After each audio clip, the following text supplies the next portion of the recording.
video's not gonna get, that's not gonna get the video. Whenever you're ready.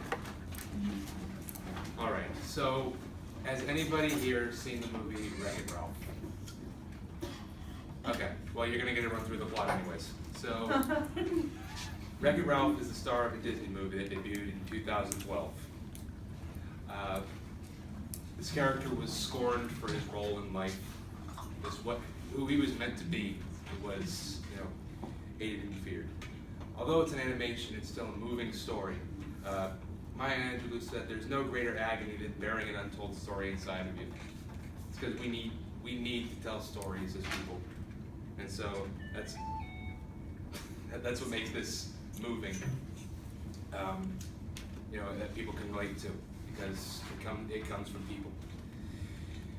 Anyways, Wreck-It Ralph is a video game character inside of the game Fix-It Felix, which is not an actual video game, just made for the movie, so don't go looking it up. His character is the villain. He is this huge guy. What he does is break stuff in the video game, like Donkey Kong. It gets to the point where he really doesn't want to be like this anymore, because he's not a bad guy. He's meant to be a villain. Typecast and all that. So he approaches the other characters in the game, because they all live in like this big hotel and he lives in a dump. So he tells them, "Hey, can I hang out with you guys?" That's literally what he says. He wants to go. They're having a party. He says, "Can I have a party too? Because I'm part of the game as well."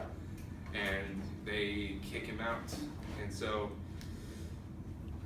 he wants to find a way to prove that he's more than just a villain. When I was in high school,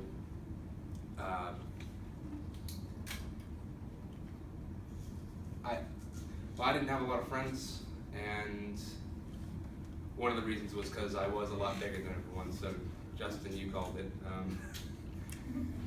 He asked me yesterday if it was because of the striking visual resemblance. That's why I'm doing my speech on it. But people were afraid of me, and they never really told me why. They didn't really care for me. So for a while, I assumed the only common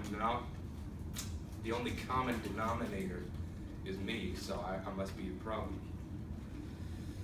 And I just lived with that for a while. I'm the problem. So Ralph was confused for a little while.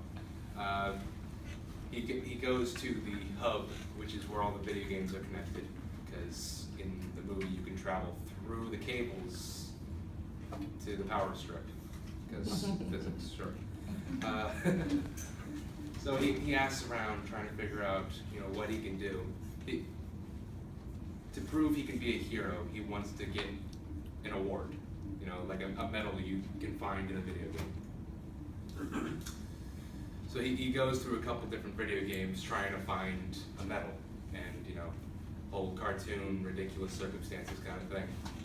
He finally finds his way into this Mario Kart kind of video game, and he meets this girl, Vanellope, that they're both outcasts. They have to deal with similar circumstances, so they team up to prove to people that they are more than just what people have said they are.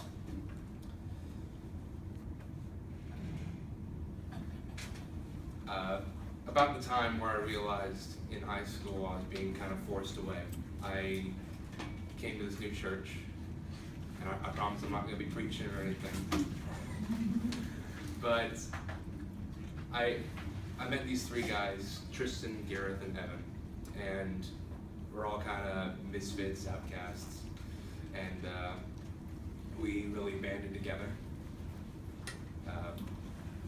Through thick and thin, we were always who we could count on. So it was a good friendship. Ralph and Vanellope had a couple issues. They, Ralph was convinced by the villain that, okay, you don't know he's a villain, but you do now. He's convinced by the villain that if Vanellope, got her goal that she's trying to do through the movie, that the game would break down. And so they have issues because of that. But Ralph realizes after that, he's like, no, this guy isn't a bad guy, I really need to go make up with Vanellope. So he does that, and then, as is the way of movies, they go through, they defeat the villain, they save the day, and they're adorned as heroes, and they're accepted now. Me and my friends, we stuck together all the time. We had our issues, but we sharpened each other off of each other, to be people that we could be happy being. Ralph obviously went through a lot of things that you might expect of a video game character, some circumstances that it's not going to happen in real life. So, but he showed me that I don't have to live a malcontent life in a never uncertain world. He showed me that I don't have to be happy being who I am, that I can be more, I can change. And because of that, I know that now I can be a person that I can be happy later.